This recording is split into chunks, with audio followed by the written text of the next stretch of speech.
Hello again and welcome back to the PhatPhish Guitar Studio. I'm Dave, and in this video I'm going to be answering a question that was sent in by Matthew. Matthew said, considering the years since I started playing guitar, I'm not a beginner, but the skills I have surely makes me one. I find it difficult to make any progress and I'm trying to make an honest effort at getting back on track, but the resources available on the net are so confusing that I don't know how or where to start. What should I do about this? I really want to learn and master it. Okay, so that's a really good question, and you're right. Out there on the internet, there's a lot of resources, which in a way is good. I mean, remember when I started learning guitar, the internet, YouTube, that wasn't a thing. You had to use tutor books, magazines, things like that. There's so much material out there, but it can be a bit daunting, and some of it's not top quality. Some of it is really, really good. Some of it not so. And one of the problems you come across, and I'm as guilty of this as anybody, is that the material sometimes is a little bit unstructured, and that's just because the stuff, certainly on my channel, it's because I make it in response to people like you asking me questions, or something I might have been working on. I think, oh, that would be a good subject for a video. So just like working through from like oldest upload to newest isn't necessarily going to give you a structured approach. I have got a series on my channel called Absolute Beginners, which kind of goes through in order, from literally never having played a guitar before to being able to play tunes, but generally the thing's a little bit ad hoc. So you're right, the stuff that's out there isn't structured, and what you need if you want to get better is structure. So what I thought I'd do is talk through a few things that you kind of as like fundamental points that you need to bear in mind for progressing with the guitar, and then at the end I'll kind of give you a few tips for things that'll help you to achieve that. So the first thing, I think probably the most important principle to live by, is to set yourself some clear objectives. Think about what it is that you want to achieve in terms of playing guitar. Do you want to be a rhythm player? Do you want to be able to play solos? Are there particular songs by bands that you like that you want to be able to play? Set yourself a goal. And when you set that goal, be realistic about it in terms of how achievable it's going to be in a reasonable time frame. Now, as I know from tuition, I had students would come to me as a teacher and say, I want to be Joe Satriani, I want to play like him. Well, that is kind of achievable. You can be very proficient on the guitar like Joe Satriani is, but as an absolute beginner, you're not going to achieve that this year. You're not going to achieve that in the next 12 to 24 months. You're going to have to put in a lot of years of practice to get that good. So set yourself more, if you like, realistic and achievable targets.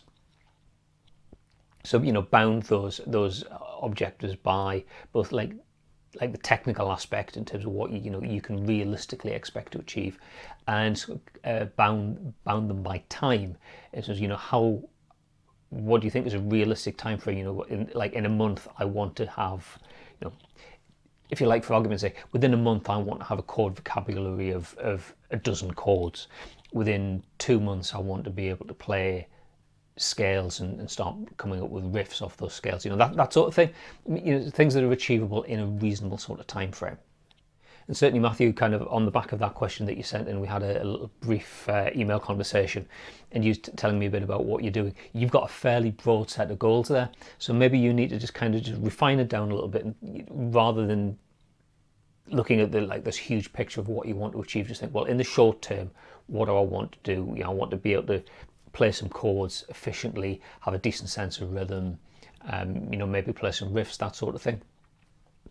Just kind of I'm not saying you can't achieve what you want, but if you think about it in terms of a reasonable time frame, then perhaps it's an easier way to approach it, rather than just saying, I've got this ultimate goal that I want to reach. Think about what are the steps along the way. A friend of mine used to say, the way to eat an elephant is one bite at a time. You think, well, what am I going to do? Phase 1, phase 2, phase 3 towards this goal.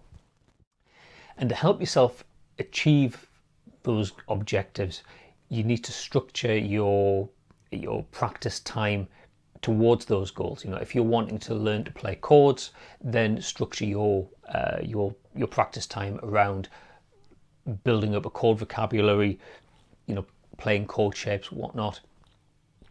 If you've already got a reasonable command of, like the basic chords, you can play like a C chord, A chord, E minor, those sort of chords, but you want to build on your vocabulary, then you're going to move on to say like 7 chords. So you want to learn like C major 7, A major 7, E minor 7, G dominant 7, all these different types of chords. Then don't worry so much about practicing the chords that you do know. Focus your practice time on the chords that you don't know. With those chords, what is it that's holding you back? Is it that you literally can't form the chords? That you need to really concentrate on getting your fingers in place? Or have you moved beyond that? You can actually form the chords, but where you're struggling is moving from one chord to another and doing smooth transitions. Think about where it is that your technique is lacking, and then target your practice around that. And to help you with this, you need a structured practice routine called a daily practice routine. You need to put the practice in, and you need to do it regularly. Ideally, you need to be doing practice every day. I would say for a minimum, if you want to get better, a minimum of half to 3/4 of an hour a day. If you're doing less than 45 minutes, you're really going to struggle to make progress. But you can make the most out of that 45 minutes or so by breaking it into like 5 or 10 minute chunks. It kind of keeps it fresh, stops it getting boring, and it helps you to target, say, 2 or 3 different things. You might do like, say, 5 minutes of practicing chord changes, then maybe 5 minutes of scale exercises, whatnot, and a bit of variety there, so it stops it getting boring. And if you can spend more than 45 minutes, if you can spend an hour, you can spend 2 hours, or maybe at a weekend you've got some spare time and you can spend a few hours, maybe on a weekend day, then that's all the better. But look at what you're going to put into your practice routine. Like I say, I was using an example before of chords. If are you playing chords, you might want to do something around playing lead lines and playing scales. Be aware of the difference between practicing and playing. Practicing is about using exercises and things that will help you focus on getting better at something. It would be really fun to sit down and say, okay, I'm going to practice guitar.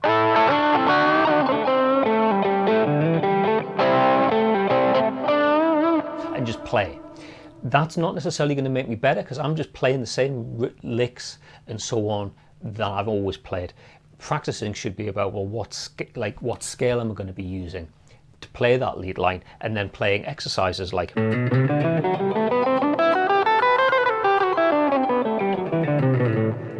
there, playing a scale. It's not just the idea of playing a scale through its exercises based on the scale. So like playing alternate notes from a scale sort of thing, or playing like 1, 2, 3 sort of patterns, type of thing. And that is about playing things that you're not as proficient with in a way that helps you to get better at them.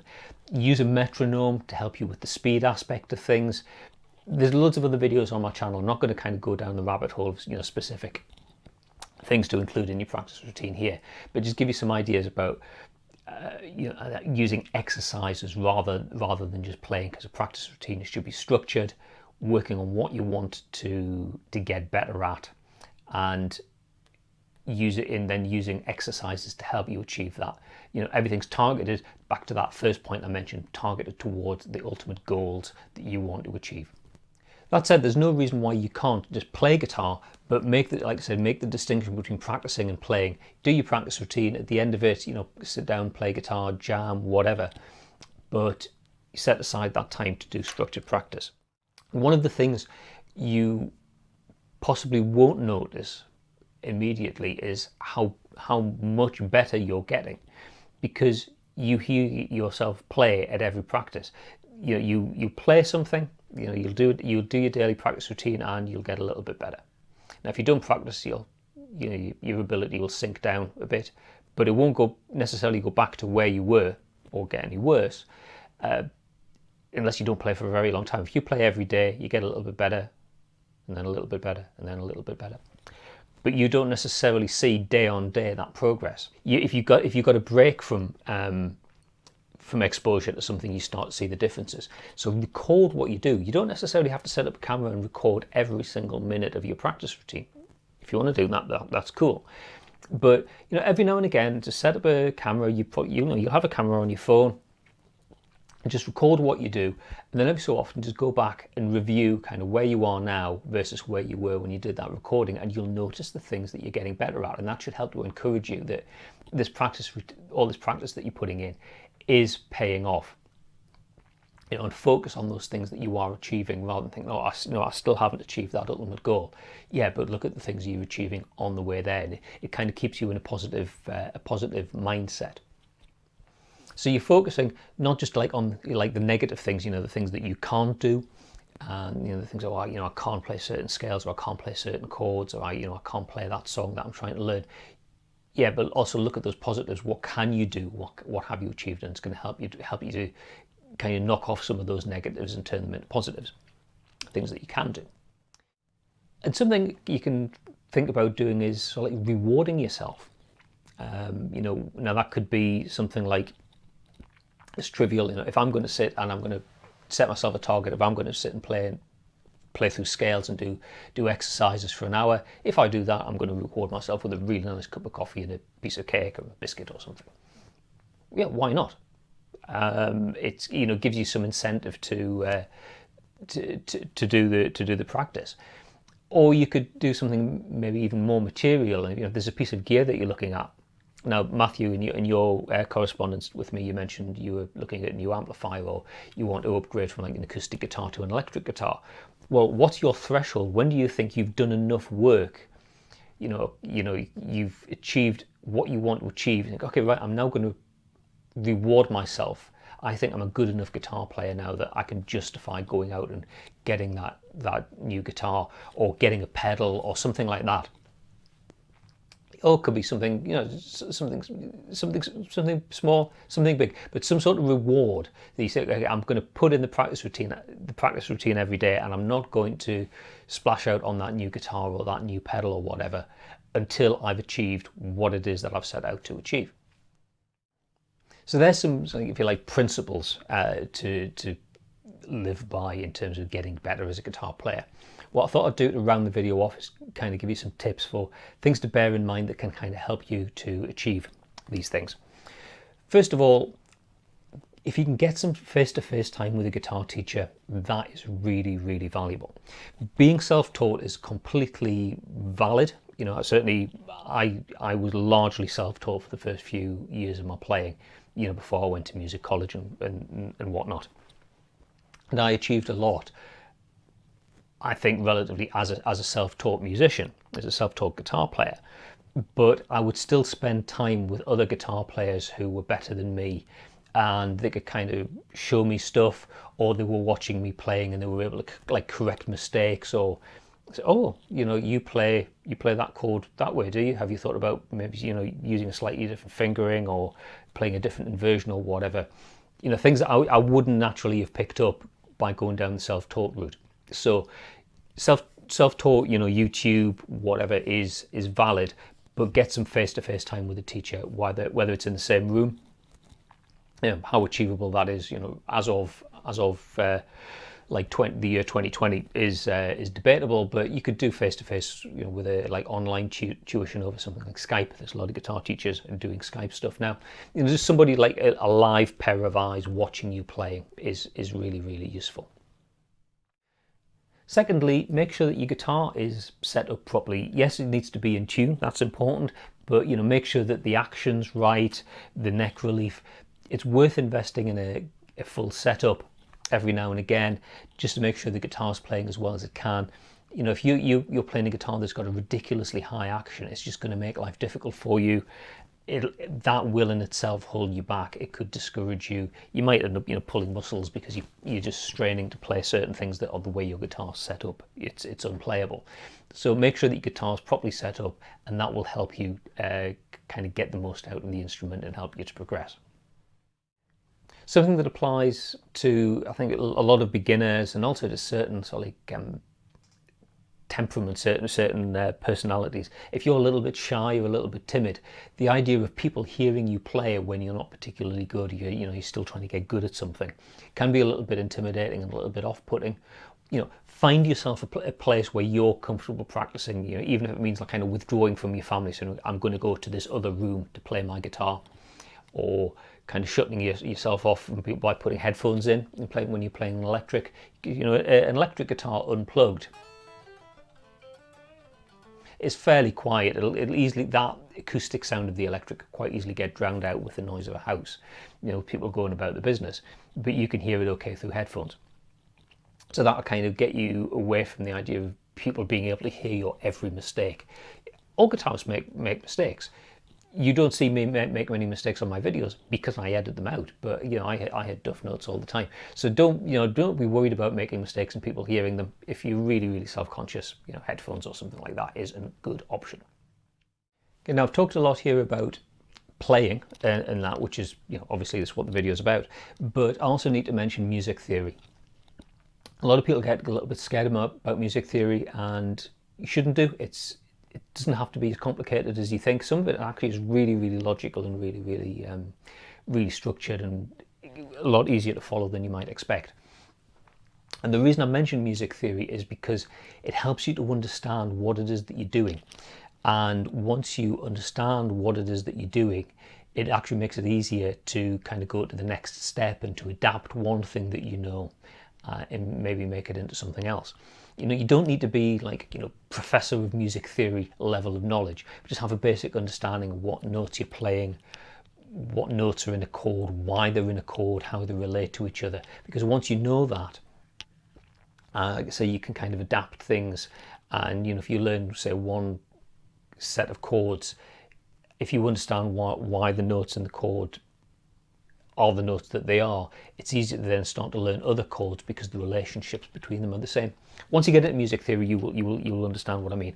It's worth spending a little bit of time on the theory side of it at the expense of just playing, because in the longer term, it will accelerate the learning process and make the practical side easier. And if you want to get into stuff like songwriting and improvising and so on, understanding the theory side, it's definitely something that you need to know. Now, I was talking before about the value of being able to get a face-to-face tutor, which was really useful.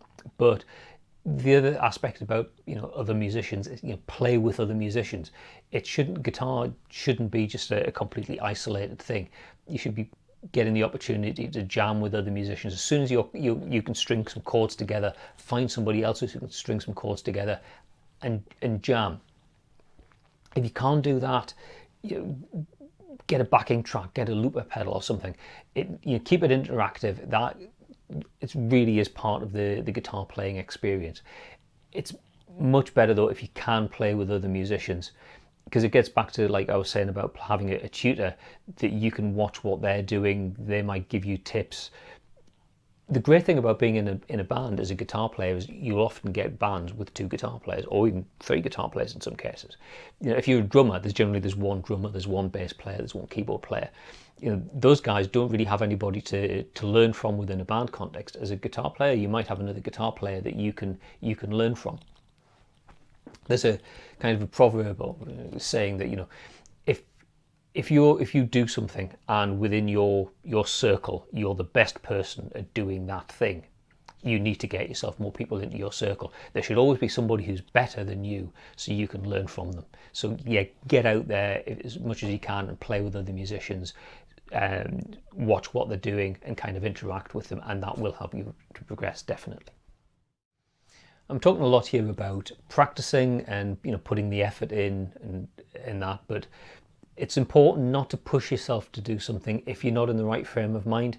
You need to be disciplined and say, okay, I'm going to practice for my 45 minutes to an hour every day. But if there's a day where you've just had a really stressful day and you just don't want to concentrate on practicing guitar, you just want to sit and play, that's completely valid. If you're really tired and all you want to do is have something to eat and go to bed, that's fair enough. Just forcing yourself to practice guitar when you're not in the frame of mind, you won't get the value out of the practice time, and to be honest, you'll kind of come to resent the instrument and you won't want to play it. You need to be disciplined enough to not make excuses too frequently, to not do your daily practice routine. But dropping out from doing practice every so often just because you just don't feel up to it, or you've got other things going on, yeah, that's fine. Don't beat yourself up about it if now and again you miss a day's practice because of something. The flip side of that, though, and I guess the thing that I want to say kind of to round this discussion off with, is you need to be prepared to put the effort in. There's the saying about like 10,000 hours. It takes roughly 10,000 hours of practice and discipline to get good at something, whether it's playing an instrument, playing a sport, whatever you choose to do. The benchmark is about 10,000 hours. That's quite a lot of time. If you want to get really, really good, if you want to be the next Joe Satriani, the next Steve Vai, whoever, then yes, you probably need to put in significantly more than 10,000 hours. But if you think about that as your kind of like your entry point to being good at something, that's a lot of time. You need to be prepared to make that investment. You aren't just going to get suitably good by osmosis and watching other guitar players, and you do need to put the effort in. So bear in mind that this thing is a commitment in terms of time and effort as well. Okay, so there you go. Matthew, I hope that's helped to answer your question, address some of the points that you sent me in your message, and I hope it's inspired you to put together a practice routine and start taking your playing to the next stage, and the stage after that, and the stage after that. But like I say, one thing at a time. Don't try to run before you can walk. If you enjoyed this video, please click like down there. If you really enjoyed it and you want to see other videos that I post on the channel, then please click subscribe down there and click that bell icon, which apparently does a thing which is better than just simply subscribing. You're welcome to leave a comment. I don't always see comments left on videos, so if you've got a specific question that you want to ask me, whether it's about guitar playing, music theory, guitar equipment, anything at all, if you go here, fill that form in, send your question in, and that way I'm guaranteed to see it and I can get around to answering your question in a future video. Okay, that's all for now. Thanks very much for watching, and I'll see you next time. Bye for now.